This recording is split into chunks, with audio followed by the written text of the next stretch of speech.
Devasya Dhimahi Dhiyo Yo Naha Prachodayatu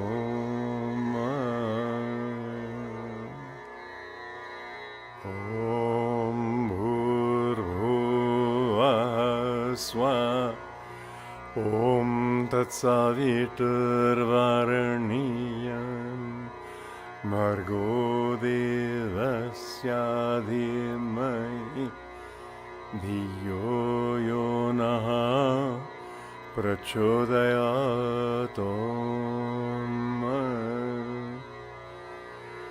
Om Bhurbhuvah Swah Om Tatsaviturvaraniyam Bhargo Devasya Dhimahi Dhiyo Yo Naha Prachodayatu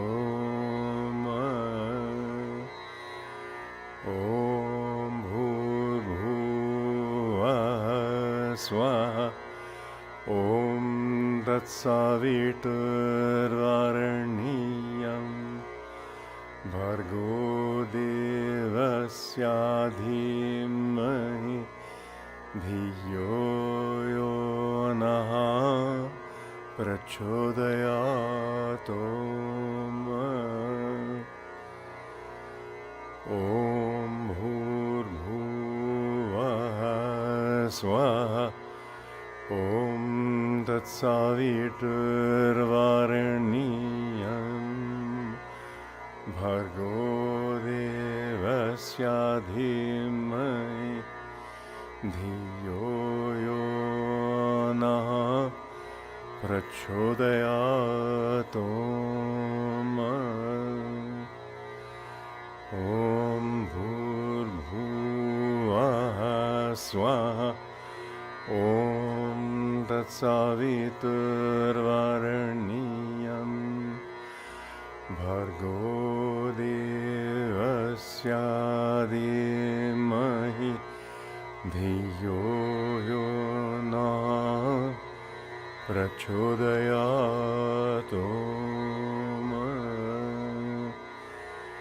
Om Bhurbhuvah Swah Om Tatsaviturvaraniyam Bhargo Devasya Dhimahi Dhiyo Yo Naha Prachodayatu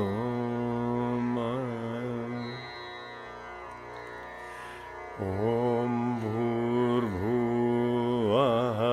Swah Om Tatsaviturvaraniyam Bhargo Devasya Dhimahi Dhiyo Yo Naha Prachodayatu Om Bhurbhuvah Swah Om Tatsaviturvaraniyam Bhargo Devasya Dhimahi Dhiyo Yo Naha Prachodayatu Om Bhurbhuvah Swah Om Tatsaviturvaraniyam Bhargo Devasya Dhimahi Dhiyo Yo Naha Prachodayatu Om Bhurbhuvah Swah Om Tatsaviturvaraniyam Bhargo Devasya Dhimahi Dhiyo Yo Naha Prachodayatu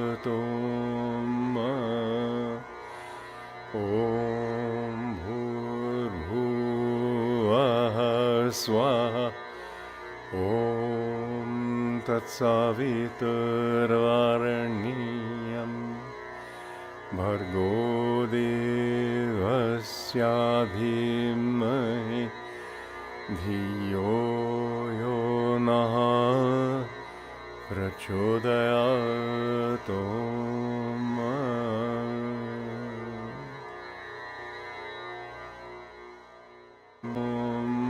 Om chodayat. Om bhurbhuvah swaha.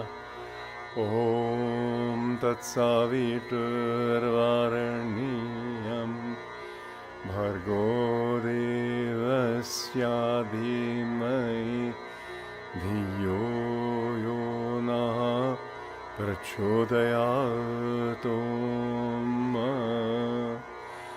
bhurbhuvah.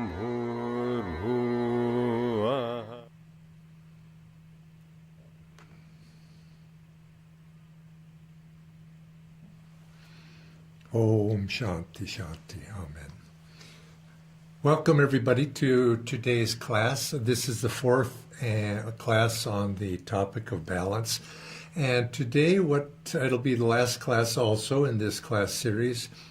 And as I promised in the beginning, I would like to answer questions during this last and final class. I want to start with some preliminary remarks, of course. But if you have any questions, please do submit them in the chat box. And after I finish my initial remarks, I do have a few questions already that have been submitted, and I'll begin with those. But as we go along, I may answer them quickly or not, depending how they go. But usually the case is that I must answer them concisely, because otherwise we could take a whole session for one of these questions. They're quite complex. So today, I wanted to begin by just mentioning a few things that I skipped, you might say, or I didn't mention, but I wanted to include in our discussion about balance. And there's this concept in nature and in life in general known as homeostasis, and it's the coming into balance, of bringing things into balance. When things go too far left, too far right in natural systems, biology, and you could say the weather, things that natural forces, they're sort of built into the whole system, checks and balances. And the same thing is true in our individual life, but it's the same thing true out in the world at large. And in our individual life, obviously, one of the corrective measures that brings us or makes us aware that we need to be brought into balance is the fact that we suffer.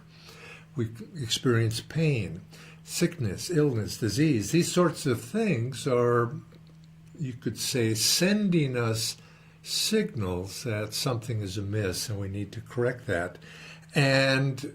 But the same thing also applies to some degree out in the larger world as well, in society as well, that we're out of balance when things don't seem to be going as we think they should. We see society as the ills, just as we have ills of the individual, we have ills in society. And as time goes by, these things manifest as disruptions. I always found this very, very fascinating. It's something that Paramahansa Yogananda once said, and to how much he meant it just strictly literally, and I wish that somebody would have followed up and asked him even further about how this works. But there was very terrible, in the 1930s, very terrible weather in droughts, and it was unusually bad weather conditions, and things were happening on a mass scale in the United States at that time, and in other parts of the world at large, the unusual bad weather. And Master said it's partly a result of the disturbances that was taking place in the Spanish Civil War. at that time and in the mid-1930s. I thought, wow, that's kind of interesting. Can you make a direct correlation between those? I have no idea. But nevertheless, when there is a disturbance, warfare, these sorts of things, we obviously know that something's amiss, something's wrong, and there's a corrective measure that are going, somehow will have to balance those scales. And so I thought that occurred to me, and a couple of things that I thought to mention in that regard before we go to our questions and answers is, isn't it true that the Gita said when darkness begins to prevail, and there is the descent of an avatar? So even Dharma, in that sense, it's mentioned in the Gita, it seeks balance. God responds when darkness prevails. And so in a sense, you could say imbalance is a manifestation of darkness of some sort. And in this age, you could say that masters in the macrocosm, the larger rhythms of life, the Paramahansa Yogananda said that we're entering into an age in which the world is seeking more balance. Of imbalance of Kali Yuga, we're now going into Dwapara Yuga, and there will be certain balancing effects will take place. East and West, he said, will come in more into the balance. The West has been specializing in materiality, the East specializing, India particularly specializing in spirituality, but they're imbalanced. They're not balanced. You see great poverty, or at least you have in the past at least, great poverty in some countries and more in Asia. And whereas in America, you've got this material wealth, but yet you lack spiritual wealth, and so, or lesser so. So we need to bring these into balance. And so again, this age is one of bringing it into balance.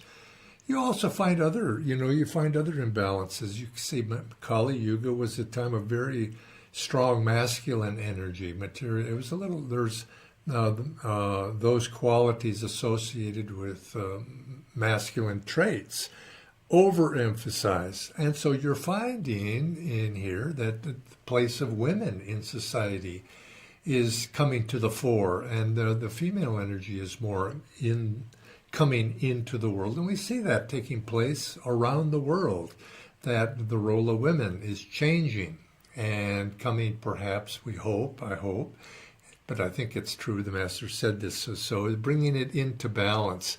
So these sorts of things are happening. And I think also you've seen a great deal of emphasis in the last decades on bringing the ecology, the movement in ecology, how there's things in the natural world are interconnected.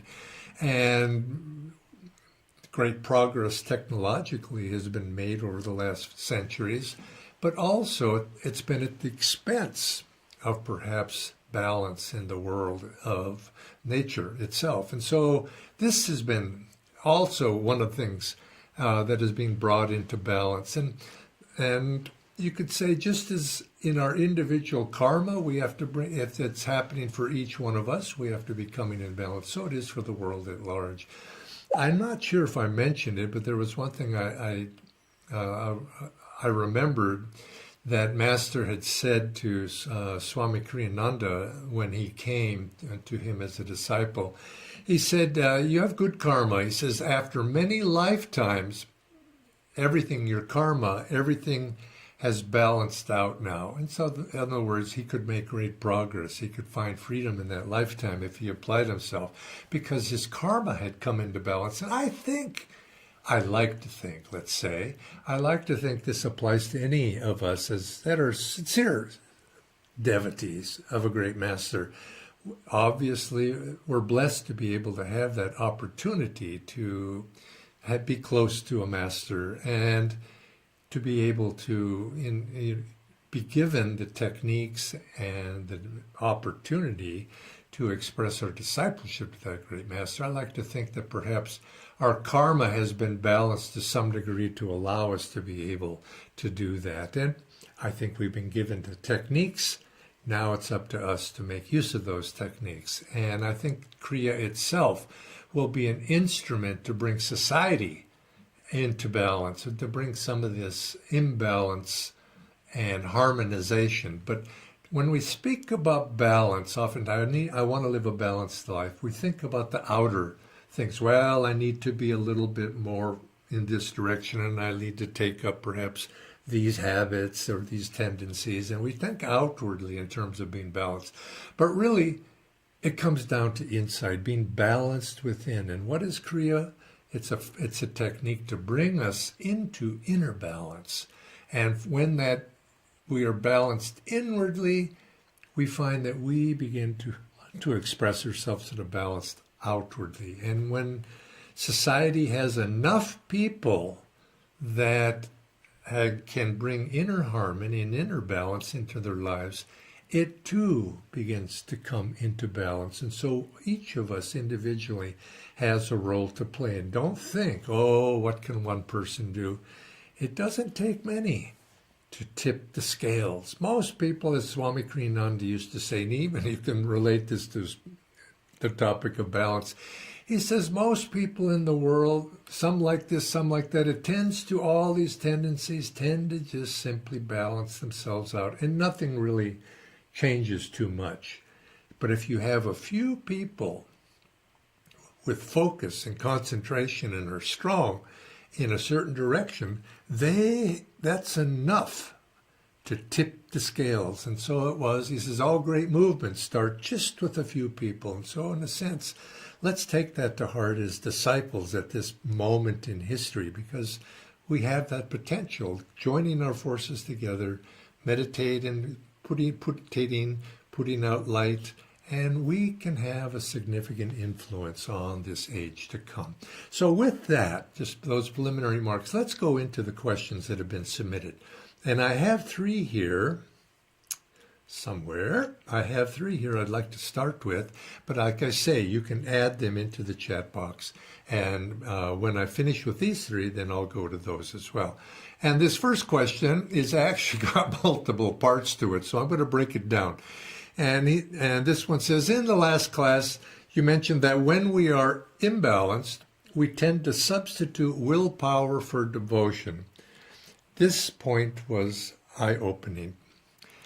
When I talk with some serious devotees about their bucket list, some of them say that they just want to do God's will, and they don't have a bucket list as such. Is this the right attitude? Now he goes on, which I'll come to later. But in this first sentence was, in the last class you mentioned that when we are imbalanced, we tend to substitute willpower for devotion. I don't think I said it quite like that, but let me clarify that. This balance between devotion and willpower can become imbalanced. We don't necessarily, when we are imbalanced, it's not necessarily, we can be imbalanced in many ways. It's not necessarily when we are imbalanced we're going to do this, substitute willpower for devotion. But that is, I believe I made that reference into about when I was speaking about fanaticism, is in our personal pursuits. And spiritual pursuits that require great willpower, like you think about the yogis that do tapasyas of one sort, or people who take up the spiritual truth and they become very, I'm going to change this habit and use their willpower to push forth through obstacles. And I need to change in this way or in that way. There's a danger if you take it too far in the use of your will, that you can become so it can lead to self-absorption. And it's not a matter of either willpower or devotion, in which case you begin to lose. I mentioned that one of the dangers of overuse of just focusing on will is you can begin to lose your devotion. And it's not necessarily so. And it's not a matter of having great will versus having devotion. It's not either or. We want to have both. But the focus on will without devotion is something that will eventually lead to an imbalance. It leads to dryness. And the heart becomes dry in the pursuit of the will. And you remember that story of the let's just say God sends Narada down and to check on a certain yogi. Couple of yogis, how they're progressing. And the first one was a great yogi in the Himalayas, had done great tapasya, had great powers, had great willpower, and then the second yogi was a drunk, but he loved God. He was just, and in a sense, he was so attached, and he was in love with God, and everything was motivated by that. But perhaps he drank a little bit. And when Narada went back to report on him, God complimented. He said that second one was the real devotee. Because he had love in his heart and he loved God. So that's more or less the point that I was making about that. And then the second part of that first question is when I talk with devotees about having a bucket list or things you want to see done, and we need to use our willpower to get those done. And some people don't seem to have that. They say they just want to do God's will, and they don't have a bucket list as such. Is this the right attitude? Well, it's not a yes. Again, it's not yes or no. It's good to want to do God's will. Of course we do. But we have to act. And some people, as he's saying, some people just want to do God's will. Well, how is that will going to be manifested? And we want to do God's will, but God needs instruments. And each of us need to act. We can't be passive and think, well, God's going to do this all. God, tell me. And very few instances in this history of the spiritual path where God speaks from the clouds and tells down to the devotee, do this or do that. Oh, you hear these stories sometimes. I heard this voice commanding me. But we have to use our individual creativity, and then we use that individual creativity in some way. And if you want to say those are projects that we are on our bucket list of things to do in this lifetime, but do them not because for just ourselves. We want to please God. We do it, and let's do this because it's a good thing to do. This is going to help others. I can be serviceful. And so having a list of things and ways you would like to serve, there's no problem with that. But yet we can do it because God has gave us creativity, so let's express that creativity. You remember that story from the Bible where the master goes away and leaves his money with a couple of his servants, and one servant goes and buries it under a rock, and the other one goes and invests it and uses it and makes it prosper, and it increases. So when the master comes back after his long journey, the one who put the money under the rock gives him back his money, what he was given to care for. And the master says, okay. And then again, the second one gives him not only his money back, but more, because he had done something good with it, and it increased. And he said, that's the true devotee. He gave great praise to that one. And so we're given our talents, and that's symbolic of God gives us talents, not to hide it under a rock. That's where the story, the phrase, don't hide your talents under a rock.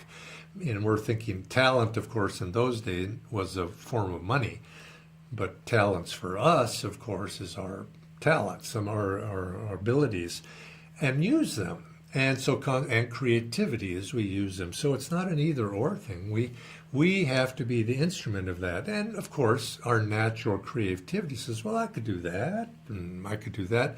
But it doesn't have to be ego directed or for my self-aggrandizement. It could be something as a way to serve. And in serving and using our creativity, we find we're fulfilled. Master said an interesting thing. He says, some people think, well, we should be humble and we shouldn't be ambitious. He said, no. Be ambitious. Be ambitious for God. And that's not only directly finding God. I want to find self-realization. That's being ambitious. But he said, in whatever you do, be ambitious to do it well, do it prosperously, do it increasingly, because do it with the spirit of increasing and expanding and your own consciousness, helping others, and be an instrument that way. So that's more along the lines that I think is being said here. But do we become more egotistic when we practice willpower? Could be. Doesn't have to be, but it could be. Willpower, I mean, because willpower is essential. We have to have willpower. We put our will to work in order to attain something. Right? Willpower is God given to us to be able to uplift ourselves, to use our will and be guided, use it rightly. Now, willpower can be used egotistically as well, and we need to use our will in the proper way. We need to try to attune our will to God's will. Intuitively put ourselves into alignment. And how do we know God's will? Well, we probably make a lot of mistakes, and you learn from those mistakes. That's not it. And then you finally learn. But ultimately, it's that development of that intuitive ability to feel yourself acting in a sense of joy. When you can act and feel joy, pure joy, not just I'm happy because I'm pleased, but to experience God's joy is ultimately in high spiritual state. You feel God's joy in every moment, in every action, so that you go through your day and you feel that joy. And when you act in life in the consciousness of divine joy, of divine love, in divine peace, and any of these divine qualities, when you act in that consciousness, your actions will be automatically guided by the divine. You're acting in that joy. And so you're in other words, because you're in tune with the divine.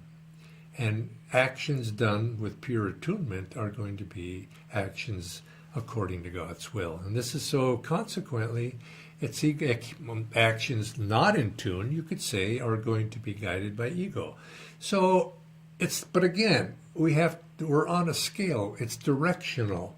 We don't all of a sudden, we're doing things egotistically, and all of a sudden we turn into the other. It's going to be something that gradually, as your intuition, as your spiritual development begins to grow, you'll begin to act more according to God's will. So finally then, how can I balance my desires with my quest for God, my work, as well as some more, how can I balance my desires with my quest for God, my work, as well as some more wrong desires? Okay, here we go. How can you, my quest for, again here we have an either or, maybe these questions from the same person. We're setting up a dichotomy between my will versus God's will, you might say. It's either or. I'm either seeking God or I'm not seeking God. Now, maybe in a pure philosophical sense, you could say yes. Anything not of God is, of course, probably egotistical. But nevertheless, when we act, think in terms of what can I do? Is my action in a positive, am I going in a positive direction? I would even say here that be kind to yourself. It's like people think, oh, that's not purely godly, I must be bad. Well, that's, as Swami Sri Yukteswar said, throw the dog a bone once in a while. And I think don't be too hard on ourselves. Are we going in a good direction? Are we sincere in our efforts? Are we making progress? I remember I was given a piece of advice by a person who just passed away here last week at Ananda Village. Some of you may have known her. Her name was Mary Kretzmann. And she was in charge of the Ananda Sangha, Healing Sangha, the healing ministry in America, but she reached out worldwide to people around the world. And I remember giving a very good piece of advice because you're asked, how can you help other people? How, perhaps someone's suffering from this, suffering from that, as she was often asked, how do I heal myself? And he says, in every moment of your life, do something, if you have to make a decision, do something positive. Is the decision that you're going to make in this moment positive? Going to take you in an upward direction? It's going to take you toward betterment? Is it, and he said, then, after you do that, and then after you do that, do another thing. Ask yourself again, the next moment, do something positive that's going, and you don't know if it's positive, but you think it's positive. You're sincere in your efforts. It gives you a sense of peace, of joy, of a little bit happiness. Yeah, that seems right. Moment by moment. You can't think down the line, is this the ultimate good? You have to think what's right in front of you. And this is your Dharma, you could say. Your Dharma is right in front of you. Do something positive, and you will then begin to move in that direction. And so the question here again is, how can I balance my desires with my quest to God? Try to include them. And I've given this advice maybe earlier in one of the other classes. Remember what Swami would say? He'd say, you have desires. And you just can't pretend you don't have those desires. You do have the desires. So your choice is to be suppression, and that's not going to work. So can you fulfill those desires in a positive way, taking you in a direction you want to go? Even if you have bad habits, don't identify with those bad habits. But, let's say you're an alcoholic. Yes. Remember the story of the devotee who was an alcoholic? He was doing his Kriya Bond. He would do Kriya, and then he would take a sip of whiskey. And he would do his Kriya for a little while, and he'd take another sip of whiskey. Until finally, his devotion was strong, and finally he got so much joy out of doing his Kriyas that he threw the whiskey aside. You can see it's a directional thing here. He's moving in the right direction. I mean, it's that advice that Swami gave. He says he would like nice things. And so he would see something beautiful. He was a world traveler going from here to there, sharing master in different countries. He says something very beautiful. And you've probably done this, and you go in the airport, they got all these nice gifts, when you're going to leave. He said, whoa, what isn't that very nice? And so sometimes he says, I really wanted that. I felt some desire for that nice shawl or vase or whatever it might be. He says, so I would buy it. And I would enjoy it for a little while. Then I would give it away. And I'd think of somebody who would also enjoy that. He said, he gave this advice about gift giving. If you're going to give a gift, give something that you enjoy, you like, and give something that another person would like. And you're sharing your joy with that other people when you do that. And so think of your desires that way, sir. Now sometimes we have like less nice desires, and those sorts of things, you could say bad desires, or desires when fulfilled, are going to lessen your joy level ultimately. May not seem so right at the beginning, but eventually it is. And so to the degree that we can, we move away from that. But don't beat yourself up to, you have to, life is a series of small steps. And so think in those terms, in those ways. Okay. In other words, do good things more and focus on that. Could you elaborate on the balance between giving to others and thinking about myself or yourself in terms of money, time, and material things? Should I simply give as much as possible away in the name of non-attachment? Well, again, this is not an either or here, but not necessarily. Now remember, if you've been given something, life, your karma, your family, if you've been gifted something, prosperity, success, but let's say money here is being asked, He says, you, in a sense, you have been given a responsibility also to use that money, to just give money away heedlessly. You have to consider the consequences. You've been given energy. To just throw the energy away may be wasteful. To give that energy to somebody who cannot handle that and use that in a good way is also perhaps even harmful.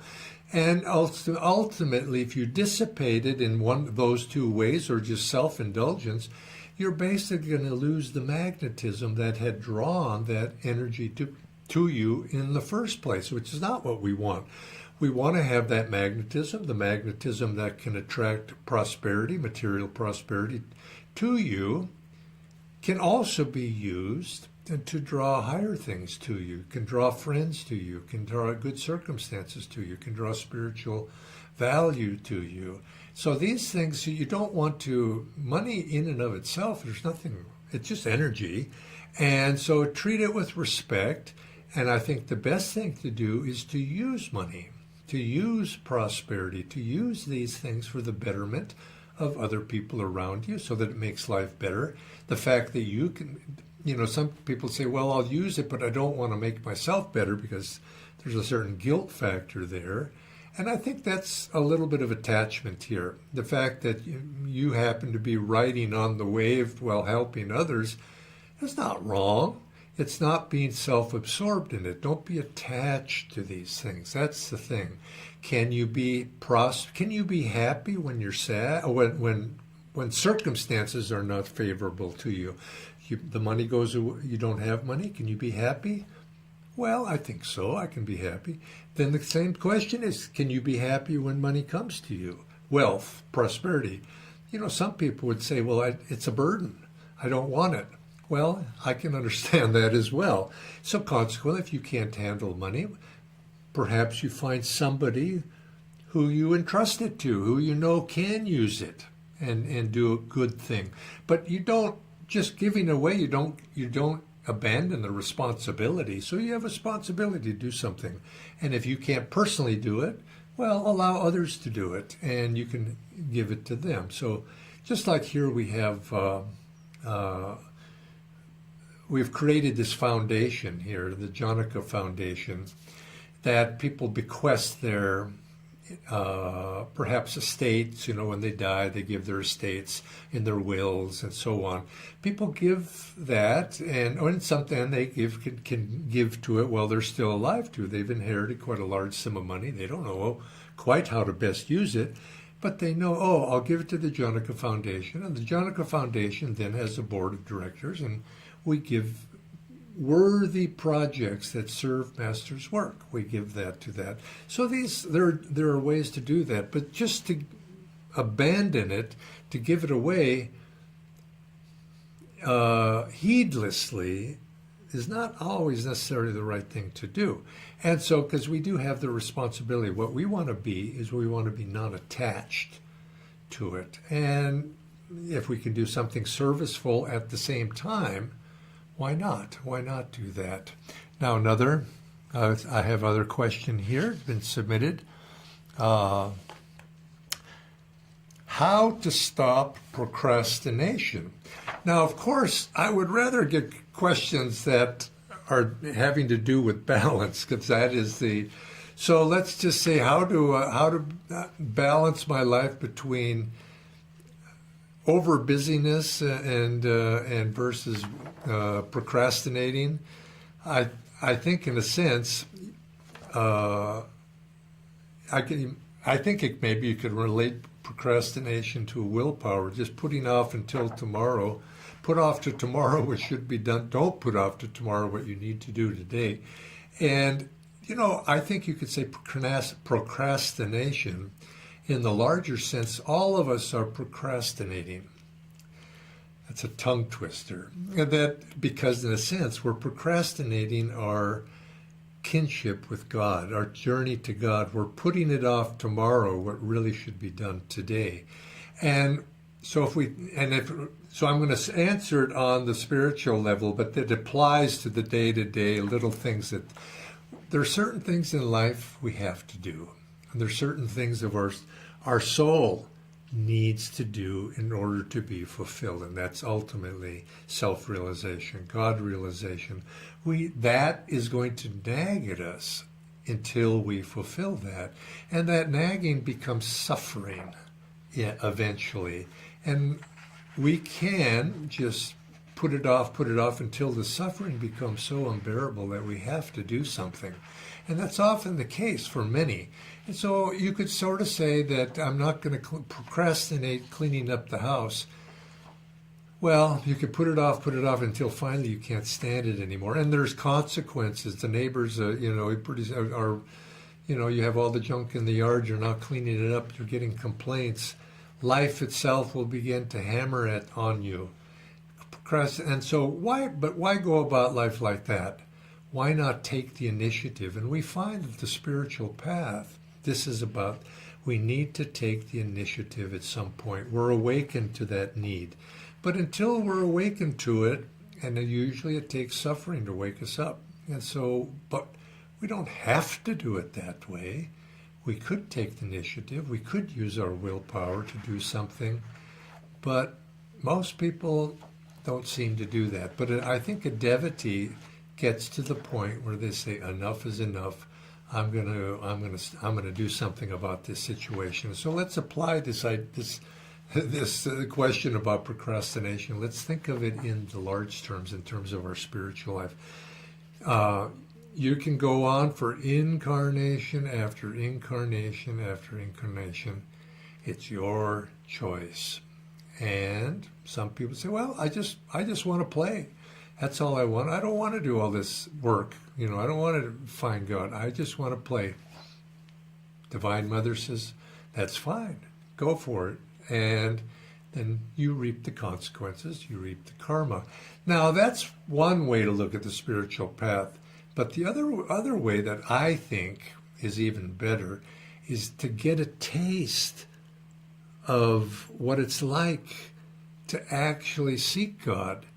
And then it's not a matter of just avoiding suffering. It's a matter, I want that. And to get that, I've got to do something. And so become so attractive. Life is so attractive, you want nothing else. I think I said this last week about dispassion. This quality of being dispassionate. Not that. I'm not going to be attracted to any of that.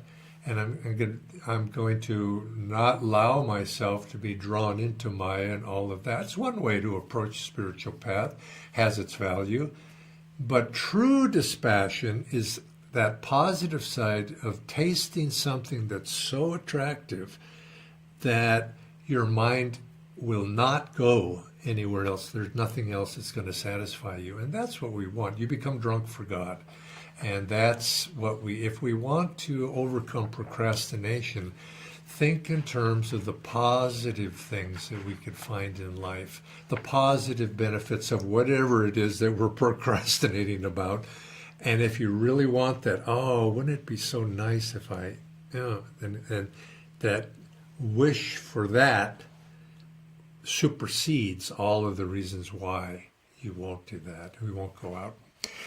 So, second question is how to bring healing energy into my life. Well, I think we have to ask the question here, what is healing energy? Healing energy is energy that's going to bring us back into harmony with, and if we think physically, harmony with our physical situation, harmony with those things that have brought disharmony, what is that energy that's going to resonate with that harmonious? What is harmony, really? Harmony is cooperation. Harmony is love, you could say on a very high level. Harmony is God contact. Those things that are going to resonate with expansion, with joy, those energies that have that resonance, these are the things that are going to heal us. Ultimately, wisdom brings us into harmony, is because wisdom is you could say, the opposite of ignorance. The destruction of ignorance brings us into a state of wisdom, making the ability to make good choices, the quest for light as opposed to the temptation to sink into darkness. All of these energies, depending upon your particular predisposition, these are what will bring us into balance. Seeking balance in life, harmony and balance, is healing. Think in terms of other people, forgetfulness of the self in the embracing the well-being of others is healing. We come into harmony when we forget the little self and we begin to think of others before we think of ourselves. This is healing as well. And so consequently, to if we were to say to bring healing energy into our life, it's the basic spiritual principles that we talk about in all of our sanghas. Less self-absorption, more expansion, to think away from the little ego and to embrace others, to be embracive, to grow, to have joy, expand into that. This is healing energy. So do we have any more? I'm going to ask Bharat if we have any further questions. I'll Hi, Jaya. Yes, there is some questions in your chat, if you can see. I didn't catch that. Now, you're going to have to say that again. Yes, sorry. There is some questions in your chat box, if you want. Oh, there are some questions in the chat box? Oh, okay. Oh, gosh, there's a bunch of them. Okay, I'm reading from the bottom. If someone else has... we are told sometimes to stand up for ourselves and sometimes to accept everything that comes to us without fighting it. How do we balance our need to stand up for ourselves and yet follow? I don't think there's is there really a dichotomy to stand up for yourself and accept everything that comes to us without fighting it? You don't have to stand up for yourself. Is in itself is opposing is. If you just stand up for yourself, that's not necessarily fighting. That's you don't have to fight. You just have to stand up for yourself. I mean, and sometimes, of course, if you want to think of physical confrontation, but it's most of the time just respecting oneself, being firm in one's desire to be honorable, to do the right thing, to do dharma, is just the natural thing we should do, and it doesn't have to be directed against somebody else. Now, practically, I know it is. You see something wrong going on, and you stand up. Something is you're stand up for truth. So you see it's the positive. You don't have to be in terms of against something else. Let the other person, if that's what's the case, let the other person think of it in terms of confrontation. But to just stand up for the light is just who we are. That's who we are. We don't have to personalize it in terms of some other person. Now, the other person may see it as in oppositional terms, but I don't like to start the conversation from that point of view. But you do have to, it's like Master says in the story of the snake. You don't have to bite, but he didn't tell us not to hiss. But I think the question here is being impersonal, is stepping back and not taking things personal. It's a matter of upholding dharma. And this is, and sometimes that means having to do actions that perhaps are counter to the will of other people. You're not fighting them. They just happen to not like what you're doing, and you're having to go against their will. But if you feel that you're in the right, sometimes you do find opposition, and sometimes you do have to oppose that opposition, but you don't have to make it personal. You're fighting for truth, you're fighting for rightness, you're acting in such a way that is going to bring that. Now, I understand, and I'm not naive, that sometimes that may bring negative consequences to you in the sense that you people, let's say your boss is, you're being bullied, and you stand up for yourself out of self-respect. You're not, or somebody else is being bullied, and you're standing up for them, and of course you may end up having to suffer the consequences of that, but that's the choice you have to make. Are you going to allow the bullying to continue, or are you going to find a way to oppose it and help the other person that's being bullied, or perhaps even help yourself? Now, you have to, perhaps you have to be clever. You have to use strategy. You just don't sacrifice yourself on the altar of some doing some foolish activity. But you oppose it. If darkness is there and it's in your lap and it's for you to deal with, it's your dharma to do that. But don't do it indiscriminately. You have to discriminate. What is the right thing to do here? But be impersonal about it. Don't be reactive. People see things happen and they get emotionally reactive. You have to do this from a point of discrimination and a certain amount of wisdom in your actions. But take action if something is not right. You find the way to rectify it.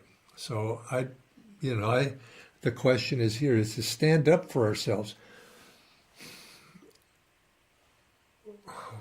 Yes, but not from an ego point of view. Not because a lot of people, they get their feelings hurt and they feel, well, I got to stand up for my emotional reactions. What are you standing up for? Is it for truth or is it for your hurt feelings? Think about it. Okay, let's see. How do I balance my thirst for God and my thirst for God and my friends and family's lack of understanding of my new God-oriented life? When do they become the kurus? I think what we're being spoken of here is family opposition to our quest for the spiritual life, taking up the spiritual life, finding God. We have a duty to our family. We can't ignore that. We do have a duty to our family, but our family has a duty to us also.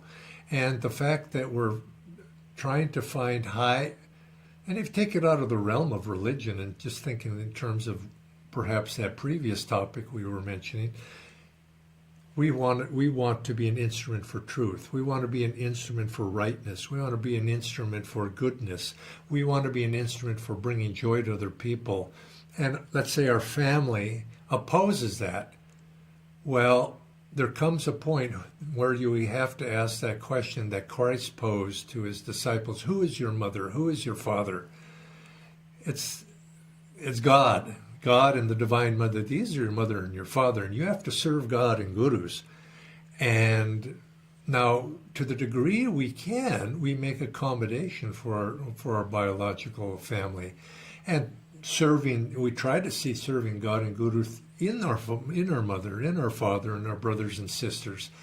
But to the degree, if there comes a point where there's confrontational opposition to that, I don't think there's much of a choice. We have to accommodate as best we can, but we have to serve God and gurus as well. Now, we have to be clear in ourselves.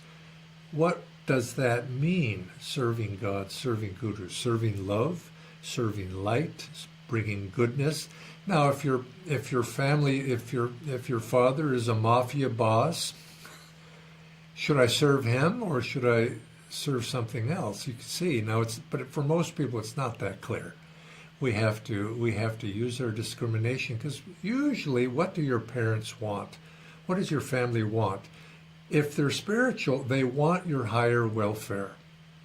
And truly that's usually the case. It's just hidden behind those petty desires, family attachments that families tend to have. They're hiding behind that, but usually they love you. They want to see you prosper. They want your welfare.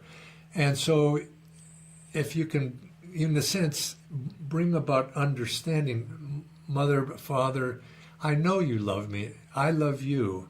But in terms of my higher welfare, my love for God is something that cannot be denied. And so, but again, don't bring the argument to an absolute either or. Can we not find accommodation here? Can we not find some balance? And you, as a child of with your parents, you owe it to them. It's your familial duty to at least make the effort.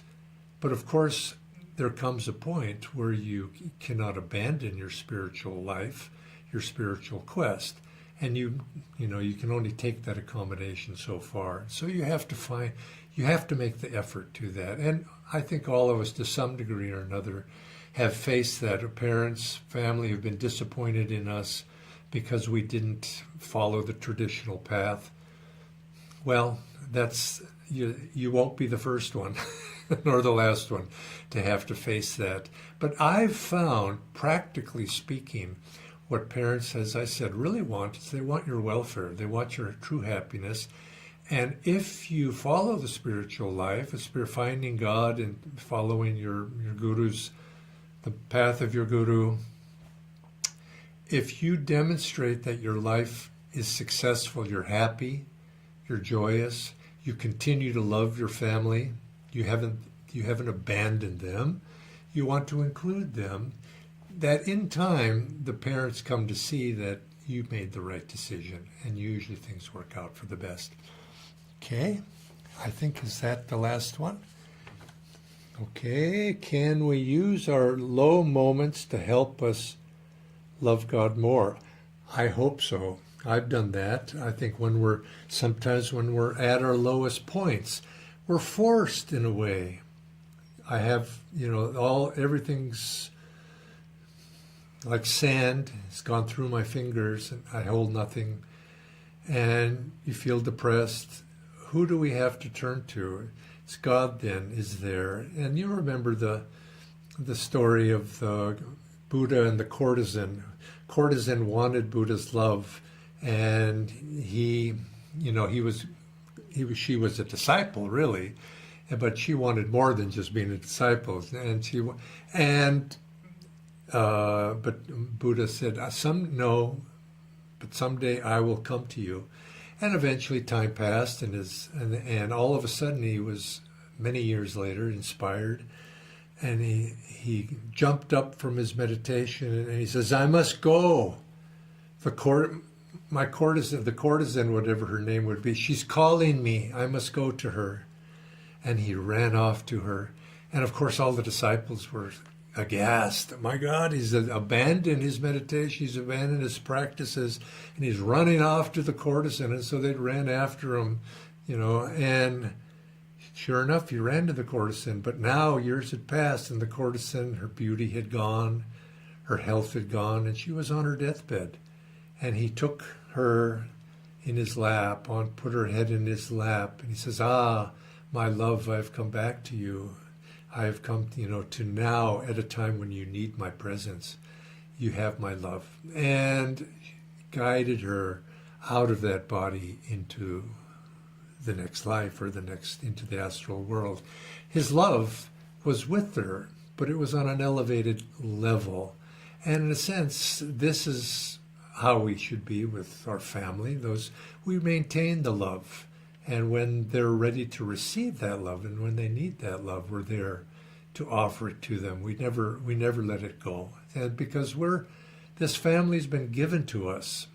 Friends have been given to us in a sense, but the family particularly has been given to us by long karma, and perhaps sometimes adversity, differences has brought us back together again so we can help one another. So that's why goes to the root of why it's said that if we can find freedom in this lifetime, so too our generations 7 years back, 7 years forward, are also blessed and helped that way. And of course, those family that are receptive to those blessings will be the ones who really benefit.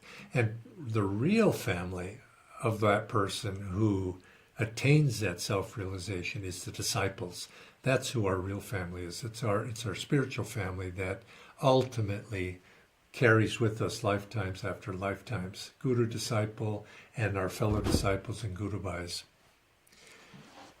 I'll leave it at that. I want to thank all of you for accompanying me on this journey in this discussion of the topic of balance and other things that we've covered.